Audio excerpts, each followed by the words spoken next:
बड़ा हादसा।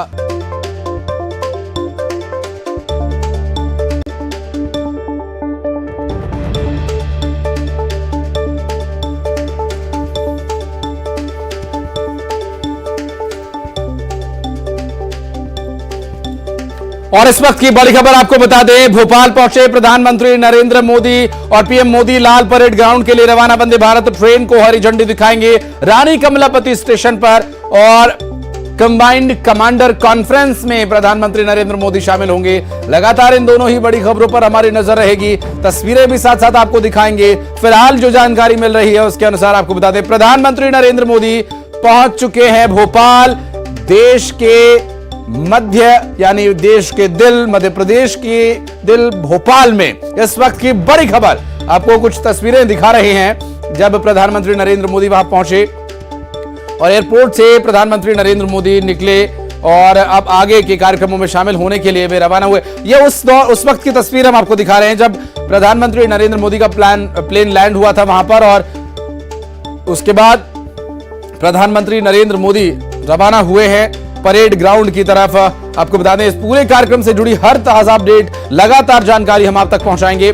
Kushabhau Thackeray convention centre जाना है उन्हें, कमांड और साथ ही कंबाइंड कमांडर कॉन्फ्रेंस में उनके शामिल होने की भी जानकारी मिल रही है। प्रधानमंत्री नरेंद्र मोदी आज वंदे भारत ट्रेन को भी हरी झंडी दिखाकर रवाना करेंगे। तो कई बड़े कार्यक्रम है, back to back program Bhopal में होने हैं। प्रधानमंत्री नरेंद्र मोदी के बिजी शेड्यूल है, हालांकि एक बड़ा कार्यक्रम जो कि होना था वो नहीं होगा। ये दरअसल भारतीय जनता पार्टी का पार्टी स्तर पर एक कार्यक्रम होना था जिसमें प्रधानमंत्री नरेंद्र मोदी को बाकायदा एक भव्य रोड शो के माध्यम से रानी कमलापति रेलवे स्टेशन लेकर जाने वाली थी भारतीय जनता पार्टी मध्य प्रदेश की, लेकिन इंदौर में हुए हादसे के बाद वो कार्यक्रम रद्द कर दिया गया, उसे बदल दिया गया है। अब जो है वो बिल्कुल सामान्य तरीके से सादगी भरे अंदाज में यहां पर प्रधानमंत्री नरेंद्र मोदी पहुंचेंगे रानी कमलापति रेलवे स्टेशन, जहां से वंदे भारत ट्रेन को वो हरी झंडी दिखाएंगे। और प्रधानमंत्री भोपाल पहुंचे हैं और उनके लगातार दौरे हुए हैं। बीते 6 महीने में कई बार वो भोपाल और मध्य प्रदेश का दौरा कर चुके हैं। साथ ही साथ आपको ये भी बता दें कि इस आज के दौरे में करीब करीब 7 घंटे तक वो भोपाल में रहेंगे। प्रधानमंत्री लाल परेड ग्राउंड के लिए रवाना हुए हैं, वंदे भारत ट्रेन को हरी झंडी दिखाएंगे और साथ ही कमांडर कॉन्फ्रेंस में वे शामिल होंगे। और कुशाभाऊ ठाकरे कन्वेंशन हॉल में यहां कार्यक्रम होना है। प्रधानमंत्री नरेंद्र मोदी लाल परेड ग्राउंड रवाना हो चुके हैं एयरपोर्ट से। एयरपोर्ट पर जब उनका प्लेन लैंड किया उस वक्त की तस्वीरें हम आपको दिखा रहे हैं। न्यूज 18 मध्य प्रदेश छत्तीसगढ़ के माध्यम से ये एक्सक्लूसिव तस्वीरें हम आपको दिखा रहे हैं जहां पर पीएम मोदी परेड ग्राउंड के लिए रवाना हो चुके हैं। दरअसल स्टेट हैंगर से बाय कार बाय रोड वो गए हैं आगे। प्रधानमंत्री नरेंद्र मोदी लाल परेड ग्राउंड पहुंच चुके हैं। ताजा अपडेट ये मिल रही है, अभी मिल रही जानकारी के अनुसार लाल परेड ग्राउंड प्रधानमंत्री नरेंद्र मोदी पहुंच चुके हैं और आगे उनके कार्यक्रम के तय शेड्यूल के मुताबिक लगातार डिटेल्स हम आप तक पहुंचाते रहेंगे। इस वक्त की बड़ी खबर, प्रधानमंत्री नरेंद्र मोदी पहुंच चुके हैं लाल परेड ग्राउंड और आगे के कार्यक्रम में क्या कुछ रहेगा खास, लगातार हम आप तक ये जानकारी पहुंचाते रहेंगे। इस वक्त की बड़ी खबर आपको बता दें कि प्रधानमंत्री नरेंद्र मोदी लाल परेड ग्राउंड पहुंच चुके हैं और प्रधानमंत्री नरेंद्र मोदी जो कि कमांड कॉन्फ्रेंस में भी शामिल होने हैं और इस पूरे मामले को लेकर डिटेल्स लगातार हम आप तक पहुंचाते रहेंगे।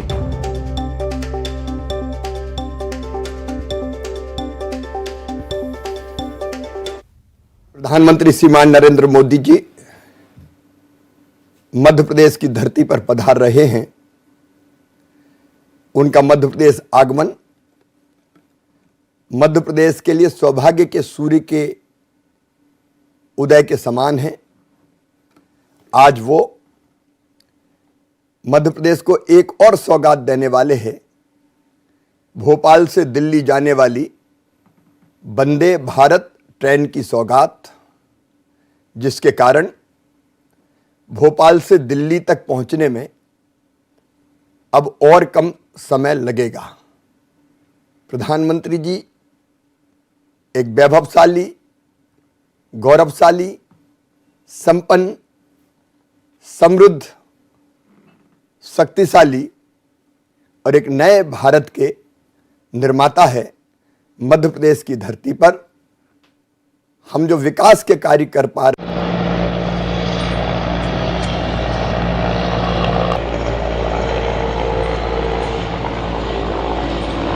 आप सुन रहे थे, प्रधानमंत्री के कार्यक्रम के बारे में जानकारी दे रहे थे और दो तस्वीरें इस वक्त हम आपको दिखा रहे हैं। ये दो महत्वपूर्ण तस्वीरें जहां पर प्रधानमंत्री नरेंद्र मोदी लाल परेड ग्राउंड पहुंच चुके हैं।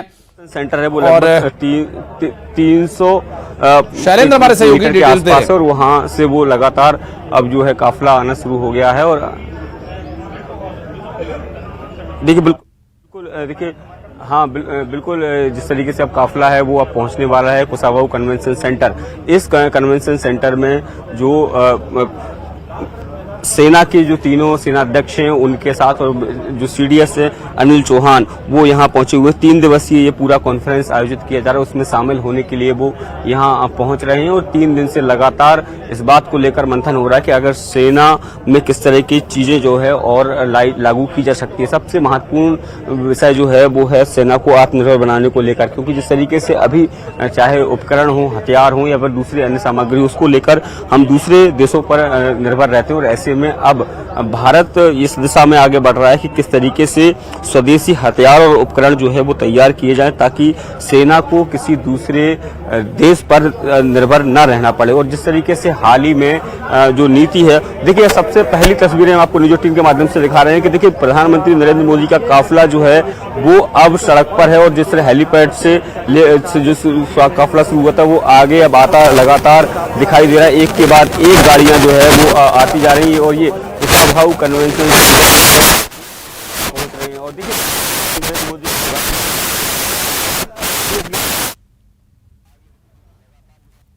अब कन्वेंशन सेंटर के अंदर जो है वो प्रवेश कर गया है, तो ये यहाँ पर लंबे समय तक वो यहाँ पर मौजूद रहेंगे। और उसके बाद बिल्कुल, और तस्वीरें हमारे सहयोगी दिखा रहे शैलेंद्र, वहां पर इस वक्त जो गाड़ियों का काफिला है वो कुशाभाऊ ठाकरे कन्वेंशन सेंटर की ओर आगे बढ़ता हुआ और प्रवेश कर चुके हैं। प्रधानमंत्री नरेंद्र मोदी कुशाभाऊ ठाकरे कन्वेंशन सेंटर में, जहां पर कमांडर कॉन्फ्रेंस को संबोधित कर सकते हैं प्रधानमंत्री। तीनों सेनाओं के प्रमुख और सीडीएस वहां पर मौजूद हैं और इस बैठक में वो हिस्सा लेंगे। 3 दिवसीय ये बैठक रहेगी, जबकि प्रधानमंत्री नरेंद्र मोदी भी इस बैठक में हिस्सा लेने के लिए पहुंचे। और ये एक तस्वीर और हम आपको दिखा रहे हैं, मुख्यमंत्री शिवराज सिंह चौहान के साथ प्रधानमंत्री दरअसल वहां पर जब पहुंचे तो उनका स्वागत करने के लिए, अगवानी करने के लिए शिवराज सिंह चौहान वहां पर पहुंचे थे प्रधानमंत्री नरेंद्र मोदी की अगवानी करने के लिए। और प्रधानमंत्री नरेंद्र मोदी के साथ दिखाई दे रहे हैं मुख्यमंत्री शिवराज सिंह चौहान। इसके बाद वहां से प्रधानमंत्री का काफिला कुशाभाऊ ठाकरे कन्वेंशन सेंटर की ओर रवाना हुआ और अब वे वहां पहुंच चुके हैं। इस कन्वेंशन सेंटर में प्रधानमंत्री जो 3 दिवसीय कमांडर कॉन्फ्रेंस है उसमें हिस्सा लेंगे और इस कमांडर कॉन्फ्रेंस में हिस्सा लेने के दौरान क्या कुछ वो संबोधित करते हैं, क्या सेना के अधिकारियों के साथ बातचीत होगी, यदि संभव हुआ तो मीडिया को भी संबोधित करेंगे या इस दौरान जो संबोधन उनका होगा यदि वो अपेक्षित हुआ तो मीडिया में प्रसारित किया जाएगा। क्योंकि सेना का ये विषय है, सेना से जुड़ा मामला है, तो संभव है कि प्रोटोकॉल्स के चलते इसे मीडिया को प्रसारित न किया जाए। लेकिन ये देश के साथ जुड़ा हुआ है और सीडीएस और तीनों सेनाओं के प्रमुख हैं, संयुक्त रूप से ये कमांडर कॉन्फ्रेंस रहेगी। इसका क्या उद्देश्य रहेगा, किस तरह से आम नागरिकों तक इसके बारे में सूचना पहुंचाने की जो भी आवश्यकता होगी, जो भी पहुंचाना, जनता तक मैसेज देने का जो भी संभव प्रयास होगा, यहां पर प्रधानमंत्री नरेंद्र मोदी जो बोलेंगे वो हम आप तक पहुंचाने की कोशिश करेंगे। शैलेंद्र हमारे सहयोगी लगातार सुबह से ही डटे हुए हैं, इस खबर पर बने हुए हैं। शैलेंद्र, प्रधानमंत्री पहुंच चुके हैं कन्वेंशन सेंटर, कितनी देर में कार्यक्रम शुरू होना है, क्या है डिटेल्स अपने पास? देखिए बिल्कुल, ये जो कॉन्फ्रेंस है इसका आज आखिरी दिन है। उद्घाटन सत्र जिस तरीके से जब शुरू हुआ था उस समय जो सीडीएस अनिल चौहान है उनका उद्बोधन हुआ था और दूसरे दिन रक्षा मंत्री राजनाथ सिंह जो है वो अधिकारियों से मिले थे और तमाम जो विषय हैं उन पर चर्चा हुई थी। और आज इसका समापन सत्र आयोजित किया जाना, जिसमें शामिल होने के लिए खुद प्रधानमंत्री नरेंद्र मोदी कुशाभाऊ ठाकरे कन्वेंशन सेंटर पहुंच चुके हैं।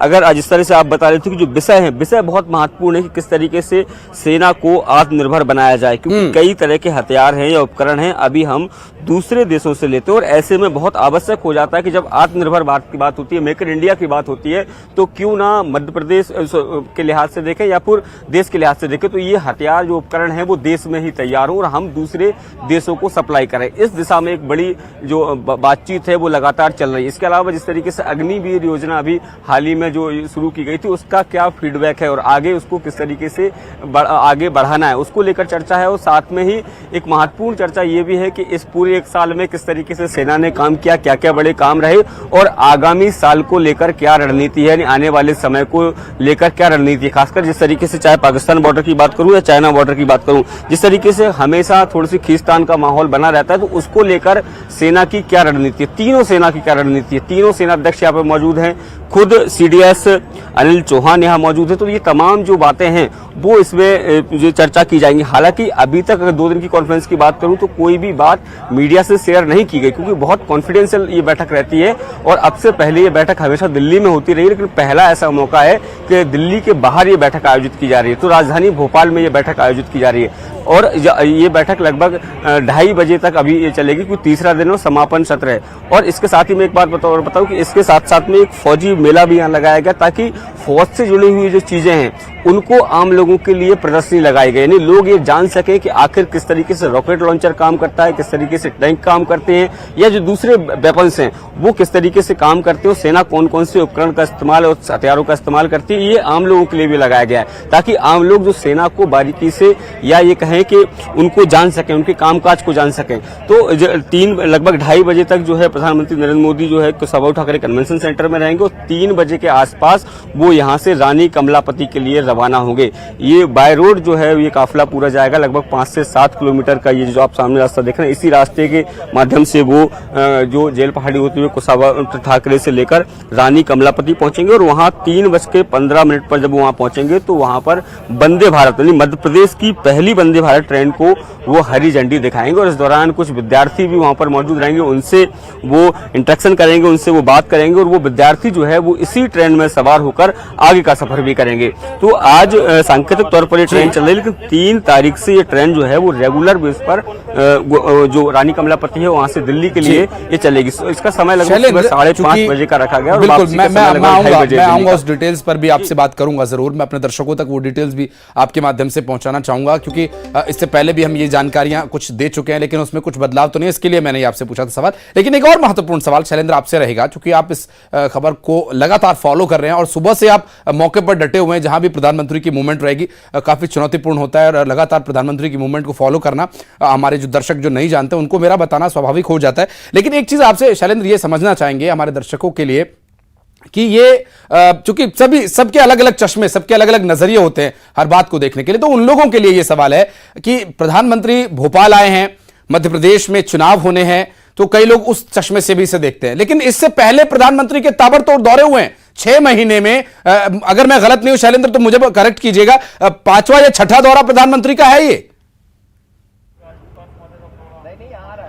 देखिए, बिल्कुल आपने ठीक कहा कि लगातार मध्य प्रदेश के दौरे कर रहे हैं और ये दौरे अभी थमने वाले नहीं है, क्योंकि जिस तरीके से आज का ये दौरा जो है, अगर आज के दौरे की बात करूं तो ये कोई राजनीतिक दौरा नहीं है, क्योंकि किसी भी कार्यक्रम में वो आम लोगों से इंटरेक्शन नहीं कर रहे हैं ना। इस कार्यक्रम में चूंकि सेना के कार्यक्रम में तो मीडिया को भी अलाउ नहीं किया गया है, आम लोग जो है वो भी अलाउ नहीं है। लेकिन अगर रानी कमलापति की बात करूं तो वहां पर जरूर वो एक मध्य प्रदेश को एक बड़ी सौगात दे रहे हैं, लेकिन सीधे तौर पर वो पब्लिक को किसी भी तरह का कोई संबोधन या इंटरेक्शन उनका नहीं है। तो अगर इस दौरे को अगर राजनीतिक लिहाज से देखा जाए तो बिल्कुल ठीक नहीं है, क्योंकि ये दौरा कोई राजनीतिक दौरा नहीं है, बल्कि रक्षा से जुड़ा हुआ ये दौरा है। मध्य प्रदेश को एक सौगात जरूर, चूंकि वो मध्य प्रदेश आए हैं सेना के और अगर शैलेंद्र आज वो संभव हो भी पाता, अगर आज वो संभव हो भी पाता तो खुद बीजेपी ने उसे कैंसिल कर दिया। तो सवाल एक और बनता है कि क्या बीजेपी के कार्यकर्ताओं से कोई मुलाकात उनकी रहेगी, अपने पार्टी के मध्य प्रदेश के पदाधिकारियों से संभव है प्रधानमंत्री मिल सकते, कोई बैठक ले सकते हैं क्या?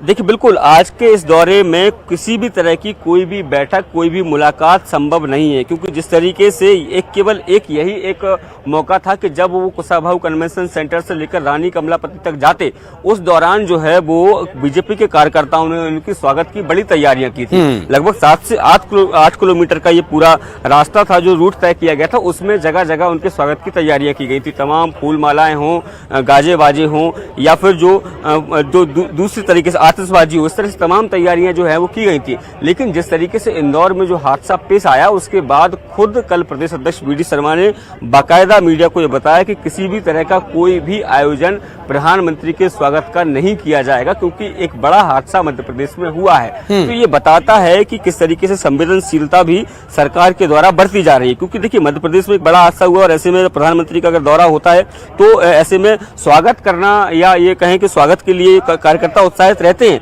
लेकिन उस उत्साह को कहें उसको कैसे रोका जाए, क्योंकि ये बहुत बड़ी बात होती है कि अगर आप किसी राज्य में जा रहे हो, देश के सबसे लोकप्रिय नेता हैं और वो अगर किसी प्रदेश में आ रहे हैं तो स्वागत सी बात है, कार्यकर्ताओं में उत्साह रहता है। लेकिन उस उत्साह से ऊपर जो है वो संवेदनाएं हैं, क्योंकि संवेदनाएं हैं क्योंकि मध्य प्रदेश में एक बड़ा हादसा हुआ और यही कारण है कि इस पूरे उसको रोका गया। अगर मैं दूसरे नेताओं की बात करूं तो सिवाय मुख्यमंत्री शिवराज सिंह चौहान और 3 मंत्री जिनको मिनिस्टर इन वेटिंग बनाया गया है, उनके अलावा किसी भी तरह की कोई भी मुलाकात का जो कार्यक्रम है इस पूरे जो उनका दौरा है उसमें नहीं है। क्योंकि आपको मैं आगे के अपडेट और देता हूं कि आगामी 24 तारीख को यानी 24 अप्रैल को एक दौरा प्रधानमंत्री का और प्रस्तावित है। खुद मुख्यमंत्री शिवराज सिंह चौहान ने 3 दिन पहले ही मीडिया से बताया था कि ये दौरा जो है वो पूरी तरीके से जो उनका निजी दौरा कहें या फिर ये सेना के लिहाज से वो आ रहे हैं, ऐसे में पब्लिक इंटरेक्शन नहीं करेंगे, लेकिन पब्लिक से इंटरेक्शन करने के लिए वो आगामी 24 तारीख को फिर एक बार मध्य प्रदेश के दौरे पर आएंगे और वहां जब वो पहुंचेंगे तब जो है मध्य प्रदेश को और कई सौगातें देंगे और उस समय वो लगातार जो लोग हैं, जो उत्साह है लोगों का, जो कार्यकर्ता है, उनसे भी मुलाकात करेंगे। बिल्कुल शैलेंद्र, और कुछ और बातें अपने दर्शकों के लिए हम आपसे समझना चाहेंगे। यहाँ पर जो संबोधन है बहुत ही कॉन्फिडेंशियल, बहुत ही ये अंडर सीक्रेट रहना हो, क्योंकि देश की सुरक्षा का विषय, तीनों सेनाओं के प्रमुख यहाँ पर है, CDS यहाँ पर है, प्रधानमंत्री यहाँ पर पहुंचे, आत्मनिर्भर सेना और कई स्ट्रक्चरल डेवलपमेंट जो कि सेना का होना चाहिए उसके बारे में प्रधानमंत्री कई मंचों से भी इसकी घोषणा कर चुके हैं, बात कर चुके हैं, इस पर चर्चा जता चुके हैं। जो मीटिंग्स होती हैं उनमें भी उन्होंने इस बात का जिक्र किया था कि हमें अपने आप को सशक्त करना है। तो उम्मीद है कि इस बैठक के बाद DRDO जो कि सेना के लिए अलग अलग रिसर्चेस करता है, अलग अलग हथियारों पर काम करता है और हथियारों का उत्पादन अब भारत में और बढ़े, इसके लिए अपनी सेना को आत्मनिर्भर बनाने के लिए, क्योंकि बहुत सारी टेक्नोलॉजीज को हमें बाहर से वेयर करना पड़ता है। आपने जो जिक्र किया था कि अभी भी विदेशों से काफी बड़ी मात्रा में हमें हथियारों को खरीदना पड़ता है और देश की मुद्रा विदेश में चली जाती है, तो एक तीर से 2 निशाने साधने का यह प्रयास है। इस लिहाज से भी शैलेंद्र आज की यह मीटिंग काफी महत्वपूर्ण मानी जाए। देखिए बिल्कुल आशीष, बहुत महत्वपूर्ण ये बैठक है और सेना से जुड़े तमाम जो विषय हैं उन पर आज चर्चा होनी है।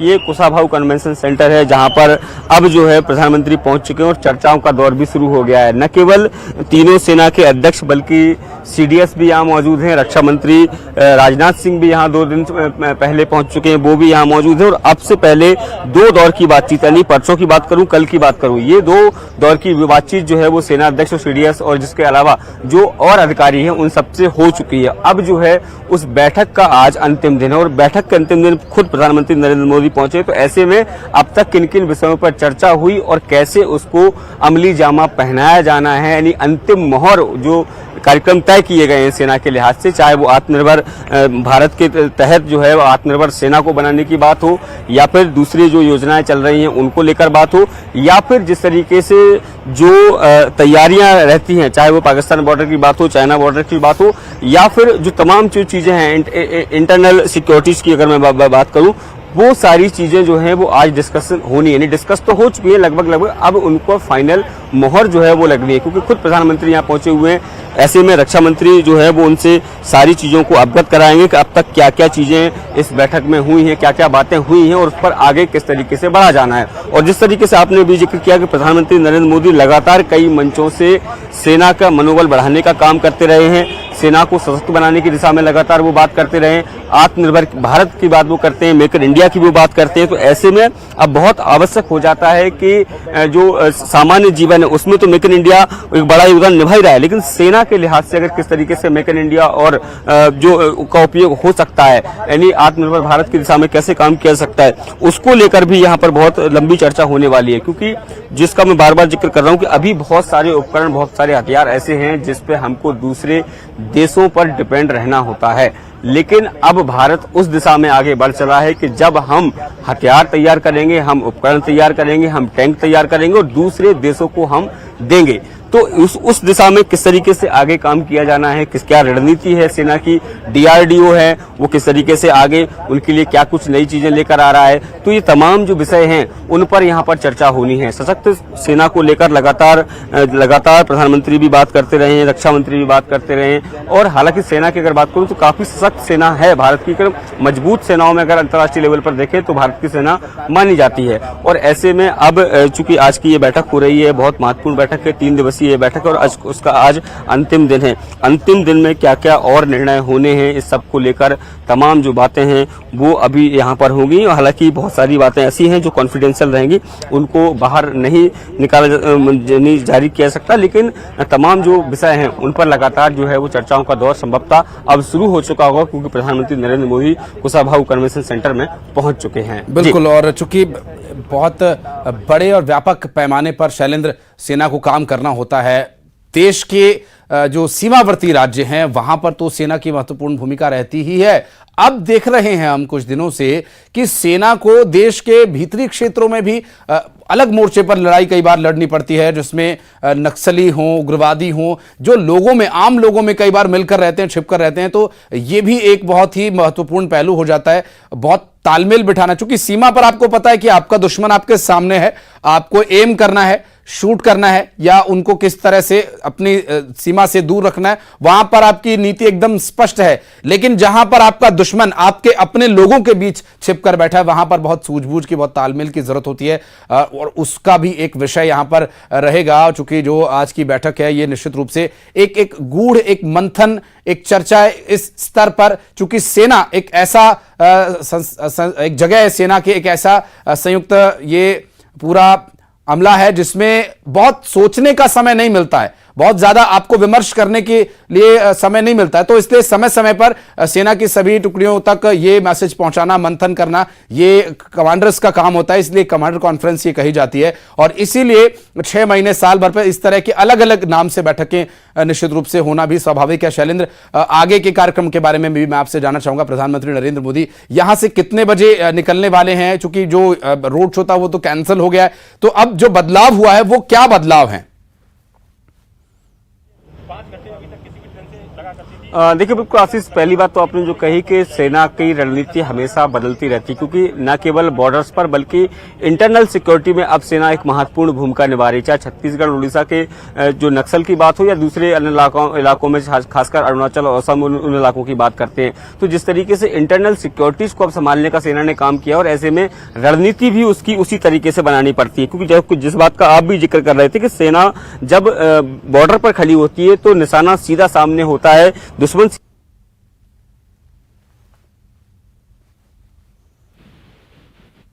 के काम करना पड़ता है। क्योंकि कई बार जिस तरीके से ये देखने में आता है कि वो आम लोगों के साथ आके रहने लगते हैं, और ऐसे में उनको आइडेंटिफाई करना बहुत मुश्किल का काम होता है। तो अब इंटेलिजेंस जो है वो सेना का बहुत ज्यादा जो है मजबूत करने की आवश्यकता होती है, क्योंकि केवल साहस ही नहीं बल्कि इंटेलिजेंस भी आपको चाहिए होता है। तो उस सबको लेकर चर्चा होगी। जैसे कि आपने दूसरा जो सवाल किया कि बदलाव की बात, प्रोग्राम के अनुसार अभी केवल एकमात्र ये बदलाव है कि जिस रास्ते से वो जाने वाले थे उस रास्ते में थोड़ा सा बदलाव किया गया, क्योंकि पहले जिस इलाके से निकल रहे थे वहां पर लगातार उनका रोड शो था, जो कार्यकर्ता थे वो उनका स्वागत में जो तैयारी थी उनकी, लेकिन अब जो है वो थोड़ा सा बदलाव किया गया, यानी शॉर्ट जो दूसरा रास्ता है जो थोड़ा सा कम दूरी पर है उससे सीधा वो रवाना होंगे। हालांकि पूरे रास्ते पर जो पुलिसकर्मी हैं उनको तैनात किया गया। लगभग 3 से 4 हजार पुलिसकर्मी जो है वो पूरे भोपाल में तैनात किए गए हैं, डिप्लॉय किए गए हैं। चाहे वो एयरपोर्ट पर हो, स्टेट हैंगर की बात हो, या जो 2 हेलीपैड बनाए गए, एक जो लाल परेड ग्राउंड है वहाँ हेलीपैड बनाया गया जहाँ अभी